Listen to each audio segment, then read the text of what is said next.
नमस्कार विद्यार्थी मित्रांनो, स्वागत आहे तुमचं आरजे परफेक्ट एज्युकेशन या आपल्या यूट्यूब चॅनलमध्ये। 11वी आणि 12वी सायन्स फिजिक्सच्या लेक्चर सीरीजमध्ये आज आम्ही घेऊन आलो आहोत अजून एक नवीन व्हिडिओ। 12वी सायन्सच्या रोटेशनल डायनॅमिक्स चॅप्टरमध्ये आपण सर्क्युलर मोशन आणि रोटेशनल मोशन हे दोन टॉपिक कव्हर केले। ओके, या दोन टॉपिकचे रिलेटेड जे काही सब टॉपिक्स असतील किंवा काही डेरिव्हेशन्स असतील हे सगळे आपण कव्हर करत आजपर्यंत पोहोचलो आहोत। आज आपण नवीन एक टॉपिक सुरू करणार आहोत, that is rolling motion. Rotational dynamics मध्येच येणारा पुढचा next topic that is rolling motion. त्याआधी तुम्ही सर्क्युलर मोशन आणि रोटेशनल मोशन याच्याशी रिलेटेड आधीच्या टॉपिकचे व्हिडिओ बघितलेले नसतील तर ते व्हिडिओ आधी बघा आणि मग इकडे या, कारण आधी शिकलेले टॉपिक हे आपल्याला आजच्या व्हिडिओसाठी गरजेचे आहेत। चला तर मग सुरुवात करूया आजच्या टॉपिकला। रोलिंग मोशन, सर्क्युलर मोशन झालं बॉडीचं, रोटेशनल मोशन झालं, बॉडी सर्क्युलेट झाली, रोटेट झाली, त्याच्यानंतर आता आपण बघणार आहोत रोलिंग मोशन।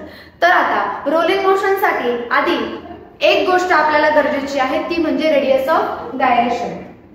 तर रोलिंग मोशन मध्ये आधी आपण बघणार आहोत radius of gyration.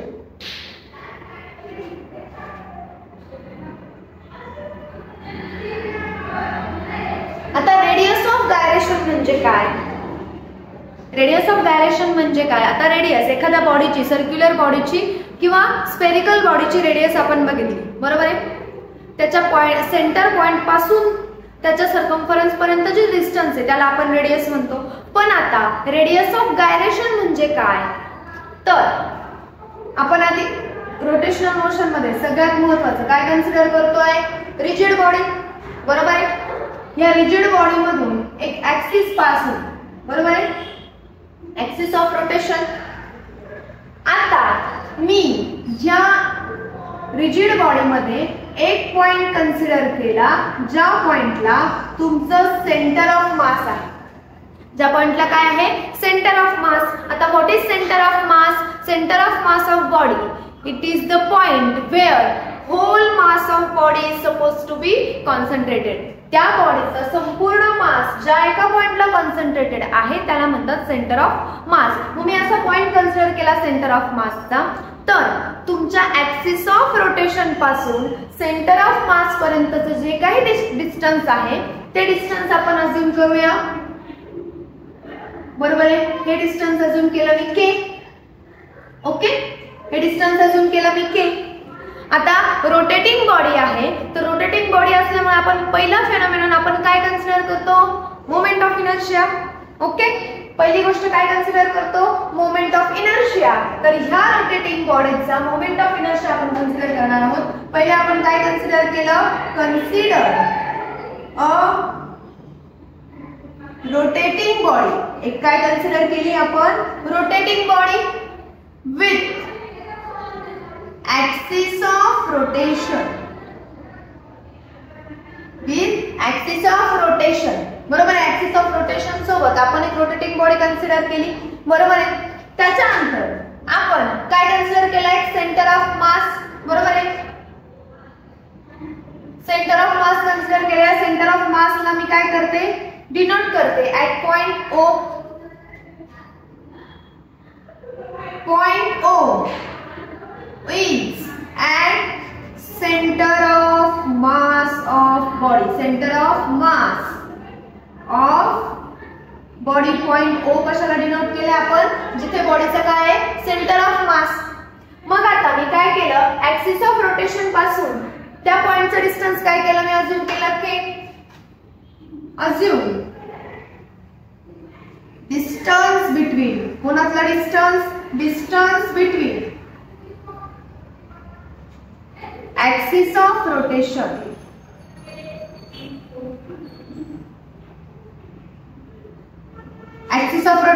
and center of mass BK। axis of rotation आणि center of mass च्या मधला डिस्टन्स काय अज्यूम केला आपण? K अज्यूम केलं तर आपण therefore we have moment of inertia। आपल्याला काय आहे? आपल्याकडे काय आहे? Moment of inertia of body, moment of inertia of body काय असेल आपल्याला I इज इक्वल्स टू आधी आपल्याला V नो असं लिहायचंय. ओके काय माहिती आपल्याला V know moment of inertia of rotating बॉडीचा मोमेंट ऑफ इनर्शिया काय असतो I is equals to mr². बरोबर आहे. पण आता मी डिस्टन्स काय घेतलाय k. काय असेल केलं डिस्टन्सला k. Therefore I is equals to mk².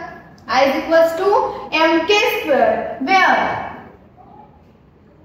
Where k is radius of gyration. Where k is radius of gyration.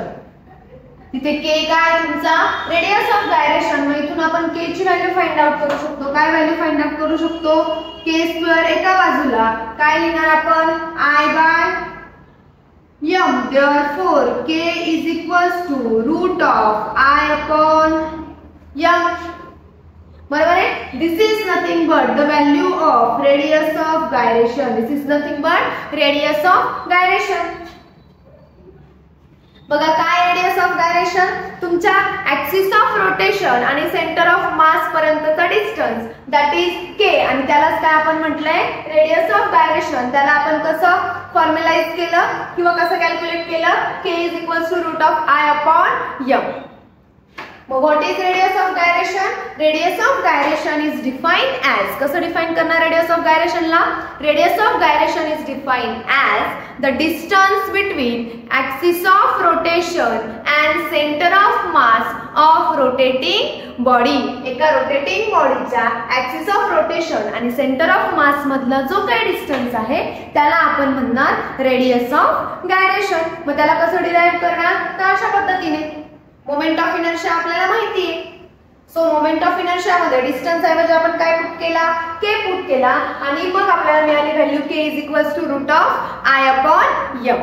Okay this is radius of gyration. झालं रेडियस ऑफ गायरेशन कळालं. दिस इज इम्पॉर्टंट एक्सप्रेशन 2 मार्काला define and explain radius of gyration असा question येऊ शकतो. तर तिथे तुम्हाला हे सगळं लिहिणं एक्सपेक्टेड आहे. तुमची डायग्राम डेफिनेशन डायग्रामचं डिस्क्रिप्शन आणि इतकं तुमचं explanation. Okay this is all about radius of gyration. आता पुढे जाऊया आपण. पुढचा टॉपिक रोलिंग मोशन. पुढचा टॉपिक रोलिंग मोशन. आपण जे काही टॉपिक कव्हर करत आहोत त्या सगळ्या टॉपिकच्या डिटेल्ड नोट्स तुम्हाला अवेलेबल करून दिलेल्या आहेत. डिस्क्रिप्शन बॉक्स मध्ये लिंक आहे. त्या लिंकवर क्लिक करून तुम्ही या नोट्स अवेलेबल करून घेऊ शकता. नोट्स या पूर्णपणे फ्री ऑफ कॉस्ट आहेत.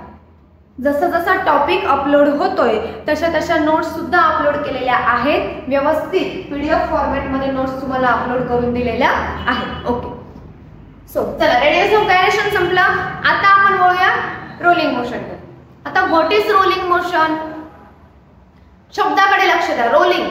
एखादी रोलिंग बॉडी असेल तर त्या रोलिंग बॉडीच्या मोशनला आपण काय म्हणणार रोलिंग मोशन. सर्क्युलर मोशन झालं, रोटेशनल मोशन झालं. आता आपल्याकडे आहे रोलिंग मोशन. म्हणजे एखाद्या प्लेन सरफेस वरून तुम्ही एखादं टायर जर तुम्ही फिरवताय तर ते काय होत जातं रोल होत जाणार आहे. पुढे पुढे पुढे पुढे काय होत जाणार आहे रोल होत जाणार आहे. पण ह्या मोशनला काय म्हणतात रोलिंग मोशन. आता rolling motion is the combination of translational motion and rotational motion. बघा रोलिंग मोशन कशाचं कॉम्बिनेशन आहे ट्रान्सलेशनल मोशन आणि रोलिंग मोशन. मग आता कळलं आपण ट्रान्सलेशनल मोशन, सर्क्युलर मोशन आणि रोटेशनल मोशन का शिकलो ते. ओके तर आता कसं ट्रान्सलेशनल मोशन म्हणजे कसं हा जो कॉन्टॅक्ट पॉइंट असतो तुमचा सरफेस आणि बॉडी, तुमचा हॉरिझॉन्टल सरफेस आणि रोलिंग बॉडी यांचा जो कॉन्टॅक्ट पॉइंट असतो हा ऑलवेज ऍट रेस्ट असतो. ऑलवेज काय असतो ऍट रेस्ट असतो. किंवा तुम्ही ह्या व्हीलचा जर हा सेंटर पॉइंट घेतला तर तो सेंटर पॉइंट सुद्धा ऑलवेज ऍट रेस्ट असतो. म्हणजे तुमची बॉडी जरी रोटेट होत असली बॉडी जरी रोटेट होत असली तर हा पॉइंट फक्त लिनियरली असं पुढे जातो. हा पॉइंट काय होत जातो, फक्त लिनियरली पुढे जातो. त्याचं असतं लिनियर मोशन, म्हणून त्याचं जे मोशन असतं ते ट्रान्सलेशनल मोशन असतं. कसं मोशन असतं, ट्रान्सलेशनल मोशन. त्याची वेलोसिटी सुद्धा काय असते, कॉन्स्टंट असते. त्याच पद्धतीने याचे जे सरफेस वरचे मॉलिक्युल्स असतात ते कोणतं मोशन परफॉर्म करतात, रोटेशनल मोशन परफॉर्म करतात. कोणतं मोशन परफॉर्म करतात, रोटेशनल. समजा हे जे इथले जे पार्टिकल्स असतात हे पार्टिकल्स सगळे रोटेशनल मोशन परफॉर्म करतात. म्हणून rolling motion is nothing but the combination of translational motion and rotational motion. So rolling मोशनची डेफिनेशन कशी लिहिणार, what is rolling motion? Rolling motion is the combination of translational motion and rotational motion. कुठले दोन motion, translational आणि rotational. Translational motion आणि rotational motion या दोघांचं combination म्हणजे तुमचं कोण आहे, रोलिंग मोशन. कोण आहे, rolling motion. Okay, this is rolling motion. मग आता आपल्याला रोलिंग मोशन मध्ये असणाऱ्या पार्टिकलची कायनेटिक एनर्जी फाइंड आउट करायची. बघा, जसं रोटेशनल मोशनची आपण रोटेटिंग बॉडीची कायनेटिक एनर्जी फाइंड आउट केली, तसंच आपल्याला कोणाची कायनेटिक एनर्जी फाइंड आउट करायची, total kinetic energy of rolling body. So here expression for total kinetic energy of rolling body. कोणाची कायनेटिक एनर्जी बघायची आपल्याला, kinetic energy of rolling body. मग आता रोलिंग बॉडी कोणते कोणते दोन मोशन परफॉर्म करते, ट्रान्सलेशनल आणि रोटेशनल. ट्रान्सलेशनल आणि रोटेशनल. मग आता मी कसं लिहिणार, total kinetic energy of rolling body. Rolling मोशनची total kinetic energy is equals to kinetic energy of translational motion plus kinetic energy of rotational motion. बरोबर आहे, कायनेटिक एनर्जी ट्रान्सलेशनल आणि कायनेटिक एनर्जी रोटेशनल, दोघांची आपल्याला काय फाइंड आउट करायची आहे, energy. मग आता ट्रान्सलेशनल कायनेटिक एनर्जी काय असते, what is formula for translational kinetic energy, 1/2 mv². काय फॉर्म्युला आहे, 1/2 mv². आणि रोटेशनल मोशनची कायनेटिक एनर्जी फाइंड आउट केली आपण. काय फाइंड आउट केली, 1/2 I ω². काय फाइंड आउट केली, 1/2 I ω². Kinetic energy of rotating body या एक्सप्रेशनचा, या टॉपिकचा जर आधीचा व्हिडिओ तुम्ही बघितलेला नसेल, या आधीच्या व्हिडिओमध्ये मी kinetic energy for rotating body explain केलेला आहे. तो व्हिडिओ जर बघितलेला नसेल तर तो व्हिडिओ बघा आणि मग इकडे या, तेव्हा तुम्हाला हे एक्सप्रेशन समजेल. ओके, आता kinetic energy for translational motion, kinetic energy for rotational motion. पण आता रोटेटिंग बॉडीमध्ये मी काय केलंय, I ची व्हॅल्यू, मोमेंट ऑफ इनर्शियाची व्हॅल्यू मी in the form of radius of gyration find out केली.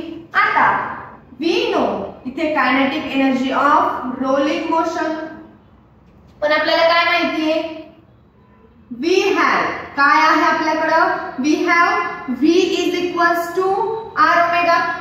वेलोसिटी साठी आपल्याकडे एक रिलेशन आहे, and I is equals to mk². ह्या दोन व्हॅल्यू आपल्याला इथल्या टर्म्सच्या माहिती आहे.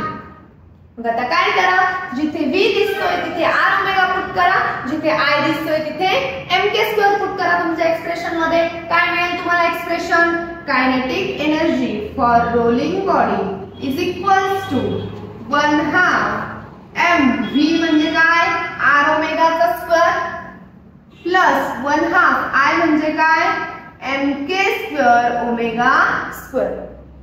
ओके, आता r ओमेगा स्क्वेअर म्हणजे काय लिहिणार, 1/2 mr² omega square plus 1/2 mk² omega square. बरोबर आहे. आता ज्या टर्म्स कॉमन दिसतायत त्या टर्म्सला ब्रॅकेटच्या बाहेर काढा. ज्या टर्म्स कॉमन दिसतात त्या टर्म्सला ब्रॅकेटच्या बाहेर काढा. मग काय मिळेल तुम्हाला? Kinetic energy for rolling body is equals to 1/2 common दिसतो दोघांमध्ये 1/2. ओके, m m कॉमन दिसतोय, ओमेगा ओमेगा कॉमन दिसतोय 1/2 m omega square common terms. Okay, त्याच्यानंतर पुढच्या टर्म्स काय उरली? r square plus k square. काय टर्म मिळाल्या? r square plus k square. Bracket मध्ये कोण राहिलं? r square plus k square. बरोबर आहे. Kinetic energy for rolling body 1/2 m omega square, इकडे 1/2 m omega square, r square, इकडे k स्क्वेअर. बरोबर आहे. What is k? Okay, kinetic energy for rolling body. आता आपण ओमेगा ऍज इट इज ठेवून आपण ही व्हॅल्यू फाइंड आउट केली. Okay, this is kinetic energy for rolling body जेव्हा आपण ओमेगा ऍज इट इज ठेवलाय. पण आता इथे आपण काय केलं? कायनेटिक एनर्जी मधल्या व्हेलॉसिटीच्या टर्मला काय पुट केलं? ओमेगा पुट केलं. पण आता नेक्स्ट ह्या एक्सप्रेशन मध्ये आपण काय करणार आहे? या वेलोसिटीला ऍज इट इज ठेवून kinetic energy for translational motion, ही जी ट्रान्सलेशनल वेलोसिटी आहे हिला ऍज इट इज ठेवून ओमेगाला या ट्रान्सलेशनल वेलोसिटी मध्ये कन्वर्ट करणार आहे. ओके, कसं कन्वर्ट करणार? ओके, इथून हे एक्सप्रेशन मी इरेज करते. हे ओके, हे एक्सप्रेशन पुढे मी कंटिन्यू करते. ऍज वी नो, आपल्याला काय माहितीये? आता मी काय पुट केलं होतं? v ला ओमेगा पुट केलं होतं. आता मी काय करते? ह्या ओमेगाला v मध्ये पुट करते. We know v is equals to r omega, therefore omega is equals to v by r. Okay, आणि i काय पुट केलं होतं आपण? mk square. करा value put up. Kinetic energy for rolling motion is equals to 1/2 mv square as it is plus 1/2 I ला put केलंय आपण mk square आणि ओमेगाला पुट केलंय आपण v by r ब्रॅकेटचा square.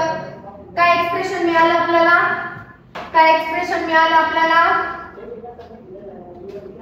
1/2 mv square plus 1/2 mk square v square by r square. या r ला आपण काय करूया? कॅपिटल R पुट करूया. ओके, स्मॉल r ऐवजी आपण काय पुट करूया? कॅपिटल R पुट करूया. ओके, आता ज्या कॉमन टर्म्स दिसतायत त्या कॉमन काढूया. काय कॉमन दिसतंय आपल्याला? 1/2 mv स्क्वेअर. इकडे पण m प्रेझेंट आहे, v स्क्वेअर प्रेझेंट आहे, m प्रेझेंट आहे, v स्क्वेअर प्रेझेंट आहे. काय रिमेनिंग राहिलं? इन ब्रॅकेट इकडची पूर्ण टर्म कॉमन काढली म्हणजे 1 plus k square by r square. k square by r square. This is nothing but kinetic energy for rolling body. This is kinetic energy for rolling body. Okay. आता हे expression तुम्हाला 2 किंवा 3 मार्क्सला विचारलं जातं as a question. Okay, त्याच्यामध्ये तुम्हाला हे expression इथपर्यंत डिराइव्ह करायचं असतं. तुम्हाला kinetic energy for translational motion and rolling motion, rotational motion माहित पाहिजे. मग तुम्ही डिफाइन करू शकता rolling motion is equals to translational motion plus rotational motion. दोघांच्या कायनेटिक एनर्जीज तुम्हाला माहिती आहेत. एक्सप्रेशन मध्ये व्हॅल्यू पुट अप करणार आणि तुम्हाला एक्सप्रेशन मिळणार. आता मोस्टली याच्यावर येतो तुम्हाला प्रॉब्लेम न्यूमेरिकल. न्यूमेरिकल मध्ये ही जी k square by r square ची व्हॅल्यू आहे, ज्या व्हॅल्यूवरून तुमच्या वेगवेगळ्या बॉडीज ठरतात. आता वेगवेगळ्या बॉडीज म्हणजे काय? तुमची जी रोलिंग बॉडी आहे ती कशी असेल?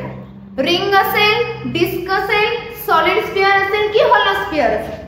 मग आता कशावरून ठरणार? किंवा तुम्हाला क्वेश्चन मध्ये न्यूमेरिकल मध्ये असं दिलेलं असतं a ring is rolling through an inclined plane किंवा a ring is rolling on a surface, calculate the kinetic energy for ring. मग तेव्हा तुम्हाला काय करायचं असतं? तर ह्या k square by r square ची व्हॅल्यू पुट अप करायची असते. तर k square by r square ची व्हॅल्यू तुमच्या रिंग साठी येते. k square by r square for ring is 1. कोणासाठी? रिंगसाठी. रिंगसाठी काय येते? k²/r². जर डिस्क असेल तर तुमची k²/r² ची व्हॅल्यू येते 1/2. जर सॉलिड स्फिअर आहे, जर काय आहे? सॉलिड स्फिअर, तर सॉलिड स्फिअर साठी तुमची k²/r² ची व्हॅल्यू असते 2/5. आणि जर हॉलो स्फिअर असेल, जर काय असेल? हॉलो स्फिअर असेल, पोकळ स्फिअर, हॉलो स्फिअर असेल, तर तुमची k²/r² ची व्हॅल्यू येते k²/r² = 2/3. ओके, अशा पद्धतीने या k²/r² च्या value according to the body, according to the shape of body vary होतात. रिंग असेल तर 1, डिस्क असेल तर 1/2, सॉलिड स्फिअर असेल तर 2/5 आणि हॉलो स्फिअर असेल तर 2/3. अशा पद्धतीने या व्हॅल्यूज व्हॅरी होतात. मग ज्या बॉडीसाठी तुम्हाला कायनेटिक एनर्जी विचारलेली आहे त्या बॉडीसाठी तुम्हाला ही व्हॅल्यू कन्सिडर करायची, ती इथे पुट करायची आणि मग तुम्हाला एक्झाम्पल सॉल्व्ह करायचे. Okay, got it. चला नेक्स्ट टॉपिक कडे वळूया. रोलिंग मोशन कळलं, kinetic energy of rolling body कळली. आता आपल्याला फाइंड आउट करायची velocity of rolling body from incline plane. एखाद्या इन्क्लाइन प्लेन वरून जर एखादी बॉडी रोल होते तर त्या बॉडीची व्हेलॉसिटी काय असणार हे आपल्याला कॅल्क्युलेट करायचंय. मग त्याच्यासाठी आपल्याला कन्सिडर करावं लागणार आहे काय? Incline plain. काय कन्सिडर करावं लागणार आहे? Incline plane. तुम्हाला काय कॅल्क्युलेट करायचंय? काय कॅल्क्युलेट करायचंय? व्हेलॉसिटी ऑफ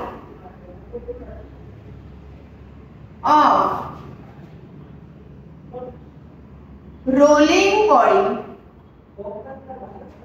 फ्रॉम, कुठून रोल होते ती? From incline plane. Incline plane, एका इन्क्लाइन प्लेन वरून ती बॉडी रोल होते. मग आता एक इन्क्लाइन प्लेन कन्सिडर करा. Consider an incline plane. Okay, incline plane consider केलं. आता तुमची बॉडी स्टार्ट करते मोशन इथून, बरोबर आहे? एक मिनिट, मी त्याला थोडं खाली ड्रॉ करते. ओके, अशा पद्धतीने तुमचं इन्क्लाइन प्लेन आहे. इथून तुमची बॉडी रोल व्हायला सुरुवात झाली. ओके, बॉडी काय होत येणार आहे? रोल होत होत होत खाली येणार आहे. आता हा आहे तुमचा स्टार्टिंग पॉइंट. ह्या बॉडीची रेडियस असेल काय? r. कोणती बॉडी रोल होऊ शकते? जी रिंग, डिस्क, स्फिअर ह्या फॉर्म मध्ये असेल त्याची रेडियस असते r. ओके, त्याच्यानंतर ही बॉडी कुठे? At height h, at height h, आणि तिथून ती रोल होत होत खाली येणार आहे, बरोबर आहे? मग जशी जशी तुमची बॉडी खाली खाली येणार आहे तशी तशी तुमची काय कमी होणार आहे? हाईट कमी होणार आहे, बरोबर आहे? त्याच्यानंतर ही बॉडी कुठे? स्टार्टिंग पॉइंटला आहे. जोपर्यंत तिचं रोलिंग मोशन स्टार्ट झालेलं नाही, at the starting point, at the initial point तिची व्हेलॉसिटी काय असणार आहे? 0. काय असणार आहे व्हेलॉसिटी? 0. इनिशियल पॉइंटला व्हेलॉसिटी 0. मग आता ती रोल होत होत होत कुठे येणार आहे? डाऊन पोझिशनला. इथे आल्यानंतर तिची व्हेलॉसिटी किती असेल, किंवा इथून इथपर्यंत रोल होते त्यांना तिची व्हेलॉसिटी किती असेल हे आपल्याला कॅल्क्युलेट करायचंय. तर त्याच्यानंतर जेव्हा ती बॉडी रोल होत होत होत खाली येते तेव्हा तिची काय रिड्यूस होते? हाईट रिड्यूस होते. हाईट रिड्यूस होत असताना तिची काय वाढते? व्हेलॉसिटी वाढते. मग आता हाईट रिड्यूस होत चालली आहे, व्हेलॉसिटी वाढत चालली आहे, म्हणजे ही बॉडी कशामध्ये आहे? In the conservation of energy. He body काय फॉलो करते? Conservation of energy. ह्या बॉडीमध्ये, ह्या बॉडीमुळे काय फॉलो होत आहे? Conservation of energy. कसं? जशी जशी हाईट कमी कमी होत जाते तशी तशी पोटेन्शियल एनर्जी कमी होत जाते, बरोबर आहे? आणि जसं जसं बॉडी रोल होत होत खाली येते तिची व्हेलॉसिटी वाढते, म्हणजे कायनेटिक एनर्जी वाढते. मग कायनेटिक एनर्जी वाढते आणि पोटेन्शियल एनर्जी कमी होते, तिथे तुम्हाला एनर्जी मिळणार आहे। आणि जेव्हा बॉडी स्टार्टिंग पोझिशनला आहे तेव्हा तुमची वेलोसिटी 0 असणार आहे, म्हणजे कायनेटिक एनर्जी 0 असणार आहे आणि हाईट मॅक्सिमम असणार आहे, म्हणजे तिथे पोटेन्शियल एनर्जी जास्त, कायनेटिक एनर्जी कमी, म्हणजे हा जो बॅलन्स आहे हा बॅलन्स काय होतोय, दोन्ही ठिकाणी मेंटेन होतोय। म्हणजे इथे काय अप्लाय होतो, principle of conservation of energy. मग बाय काय लिहिणार मी, बाय कन्झर्वेशन ऑफ एनर्जी, एनर्जीच्या कन्झर्वेशन नुसार आपण काय कन्सिडर करू शकतो, by conservation of energy gain in potential energy, gain in potential energy is equals to gain in kinetic energy, बरोबर आहे का? Sorry, gain in potential energy is equals to loss in potential kinetic energy. जशी potential energy gain होईल तशी kinetic energy काय होत जाईल, loss होत जाईल, बरोबर आहे? मग तुम्हाला कन्सिडर करताना आता हे जरी गेन आणि लॉस मी सांगत असले तरी तुम्हाला कन्सिडर करताना काय करायचंय, फक्त फॉर्म्युले कन्सिडर करायचे, पोटेन्शियल एनर्जी आणि kinetic energy. What is potential energy, potential energy is mgh, बरोबर आहे? Kinetic energy for rolling body, आत्ताच आपण बघितलं kinetic energy for rolling body is 1/2 mv² in bracket 1 + k² by r²।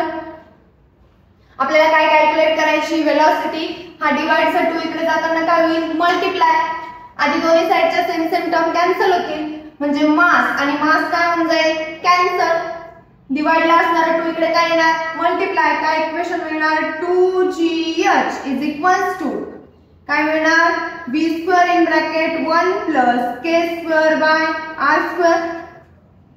Okay, मला फक्त velocity पाहिजे, म्हणजे ही टर्म जी इकडे वेलोसिटीला मल्टिप्लायला आहे ती इकडे येऊन काय होणार आहे, डिवाइड, मध्ये therefore मी काय लिहिणार, v² is equals to 2gh upon 1 + k² by r²। Square पाहिजे का वेलोसिटी पाहिजे, फक्त वेलोसिटी, म्हणजे आपला हा स्क्वेअर इकडे जाताना काय होणार, square root, therefore velocity of rolling body from inclined plane is equals to 2gh upon 1 + k² by r²। okay, this is the velocity for rolling body on inclined plane। एखाद्या inclined plane वरून जर एखादी body roll down झाली तर त्याच्यासाठी लागणारी जी velocity असते ती किती असते, √2gh upon 1 + k² by r²।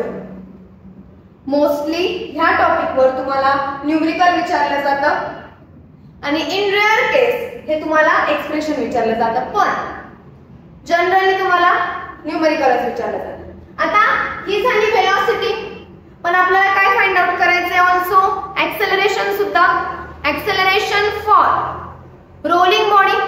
मग आता इकडे याच्या शेजारी मी इकडे काय टॉपिक लिहिते, acceleration, acceleration of rolling body. Rolling body साठी तुम्हाला काय कॅल्क्युलेट करायचं आहे, ऍक्सेलरेशन। आता ऍक्सेलरेशन साठी मी काय कन्सिडर करते, इनिशियल पॉइंट आणि फायनल पॉइंट मधला डिस्टन्स, किती डिस्टन्स आहे हा, या डिस्टन्सला मी अज्यूम करते s। Same assembly, same description, फक्त इथे काय ऍड झालंय, डिस्टन्स। किती डिस्टन्स आहे, डिस्टन्स किंवा डिस्प्लेसमेंट काय, s। मग आता मला ऍक्सेलरेशन फाइंड आउट करायचंय, मला इथे इनिशियल वेलोसिटी आहे, फायनल वेलोसिटी आहे, डिस्टन्स आहे, तर मी third equation of kinematic, third kinematical equation वापरू शकते।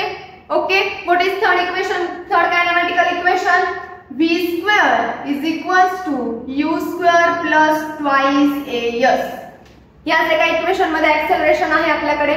ओके, v² फायनल वेलोसिटी आपल्याला माहिती आहे, इनिशियल वेलोसिटी ऑलरेडी आपली काय 0, बरोबर आहे का? आता काय लिहिणार मी, आता इनिशियल वेलोसिटी किती दिली आहे, √2gh upon 1 + k² by r²। मग मी फाइंड इथे इनिशियल वेलोसिटी पुट करते, v² म्हणजे 2gh upon 1 plus k square by r square. Initial velocity is 0 plus twice a s. Okay, twice a s. का put केलं मी असं? Because since initial velocity be 0. Initial velocity is 0 किंवा initially body at rest असं पण लिहू शकता तुम्ही. काय लिहू शकता? Initially body is at rest. म्हणून तुमची इनिशियल वेलोसिटी 0 आली. मग आता आपल्याला काय पाहिजे? आपल्याला ऍक्सेलरेशन. या दोन्ही टर्म इकडे घेऊन या. काय करा? 2gh ही टर्म काय राहिले? फक्त ही टर्म 2as. या मल्टिप्लायच्या टर्म सगळ्या कुठे येतील? डिवाइडला 2 in bracket 1 plus k square upon r square into s. 2 get cancel. इकडे काय राहिलं तुमचं? ऍक्सेलरेशन. ओके, ऍक्सेलरेशन राहिलं. मग therefore acceleration is equals to काय राहिलं तुमचं? gh upon 1 plus k square upon r square into s. This is nothing but the acceleration of rolling body. हे काय तुमच्या रोलिंग बॉडीचं acceleration. ओके, पण आता जर रोलिंग बॉडीचं तुम्ही acceleration ह्या डायग्राम कडे बघितलं आणि जर आपण याला ह्या थीटाला जर sin थीटा मध्ये लिहिलं, तर opposite upon hypotenuse. What is sin theta? Opposite upon hypotenuse. म्हणजे मी h upon s ला काय लिहू शकते? sin theta. बरोबर आहे? sin theta is equals to h upon s. बरोबर आहे? लिहू शकते मी असं. मग आता इथे मला या एक्सप्रेशन मध्ये दिसतोय h upon s. याला काय पुट करणार मी? sin theta.